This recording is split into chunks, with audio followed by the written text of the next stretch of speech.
Alright, so we're going ahead and I'm going to show you how to install a disc golf basket. The first thing that we do is make sure that the hole is deep enough. So if you want to come over here and see, with these types of baskets that we're installing here, we're going to have the anchor sitting inside of a sprinkler valve cover, and I'll explain why this is grooved out in just a little bit. So this is going to be essentially even or just a hair above the surface of the ground or out around the outside of it. We'll have an anchor sitting inside of here. So the most important thing is to make sure that you build the hole wide enough, and then just loosen up some of the dirt at the bottom. So I've got some dirt on the bottom of the hole that I'm going to pull out here in just a second. The other thing that we do when we dig our holes is we create, just kind of like the sprinkler valve cover, it's a little bit of a bell shape. We exaggerate that inside the hole when we're building it, just to offer some more protection, because if the cement is flaring out at the bottom of the hole, it's going to be a lot tougher for somebody to take the basket. One other thing that we've been doing with our disc golf baskets when we install them is we drill a small hole at the bottom of the anchor. It's got to be as close to the bottom as it can, because once the pipe for the basket gets inside of this sleeve, the pipe is coming down to about right here. So we drill a hole and use 1/2-inch rebar and put it through the side, so that offers another form of protection for our baskets. You can stop now. Okay. Yeah. Start already? Yeah. All right, so we've gone ahead and we put the anchor in the ground. You can see, if you come a little bit closer, that there's the stake of rebar is in the bottom, so I had to flare out the sides to make sure that I could get the rebar in there. We want to make sure the anchor is just a couple inches below the ground. We're actually going to build this pin position up a little bit with the sprinkler valve cover. So the anchor will sit, it's got to sit at least below these plastic pieces on the side. That's what the cover sits on and locks it in place. So this basket is going to sit up about this high, which if you look from the side, the ground will come up to just below the top of this the sprinkler valve cover. The next thing that we're going to do is I'm going to show you how I do another form of theft prevention. And what we found out is if we take pieces of rebar on the side of the basket and put them into the cement before we pour the cement and flare them out like this, that's going to offer another form of theft protection. So what I do is I've got this nice metal pipe.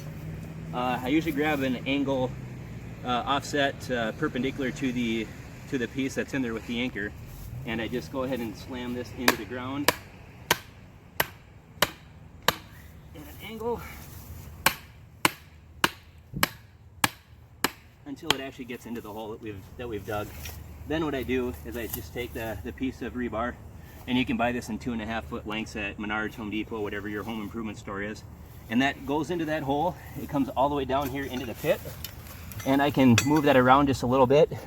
Like I said, I'm just making sure that that's going to sit within the cement, and as the entire form has been belled out, it's going to be a pain in the ass for anybody to try to take this basket. So if you come over here and take a look, you can see that we took some pea gravel and poured it in the hole, and that's just to give ourselves a base for drainage, things like that, just to help the cement set up. We got some concrete mix, some fast set concrete mix. The holes in. Thank you. That we will pour in here in just a second.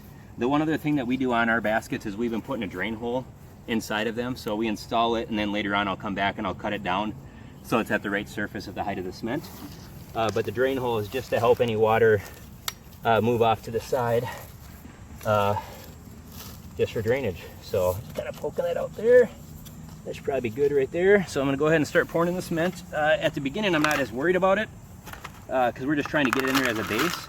And then we'll set the sprinkler valve cover box on top and make sure that it's setting pretty even before we start cementing that in place. So what we've done now is we put the first bucket load of cement inside the hole. And then now we're going to put the sprinkler valve cover box on top of it. Ideally, what we should have done when we drilled the sprinkler valve cover boxes is we should have drilled a hole right in the middle of all of these. These are the type of boxes that close on top of the bucket and then spin. But I didn't realize that until after the fact. So what we've done with this one is we're taking the same lid off of the current pin position, making sure that this one matches up, so when we put the cover on here, spin it into place, that it's going to hold it just right. So right now I'm just kind of setting the sprinkler valve cover box in the right spot. I've got the drain inside there, the anchor inside there. It's obviously low enough, so we're good there. And while I continue to pour cement, we're going to watch the levels on both of these levels to make sure that the basket is even. So as you can see, we've got some of the cement. If you want to come closer, Travis, we had a lot of the cement set in place. I have this little 2x3 that's angled on one end, so I can kind of pack it in, just get it packed down and tamper down as well as I can. We've got the sprinkler valve cover box sitting just about flush with the side. We'll fill the top of this with just a little bit more cement and a little bit of dirt.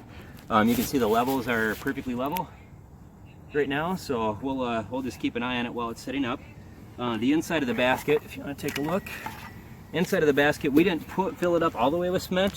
We're going to put like maybe another ½ an inch or so on the inside of this basket, making sure that all of this plastic is clear of any debris. Otherwise, you'll have to scrape that off with a screwdriver or a knife or something later on.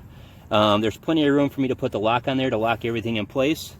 And in a couple of days, I'd say probably 3 to 4 days, this basket should be set.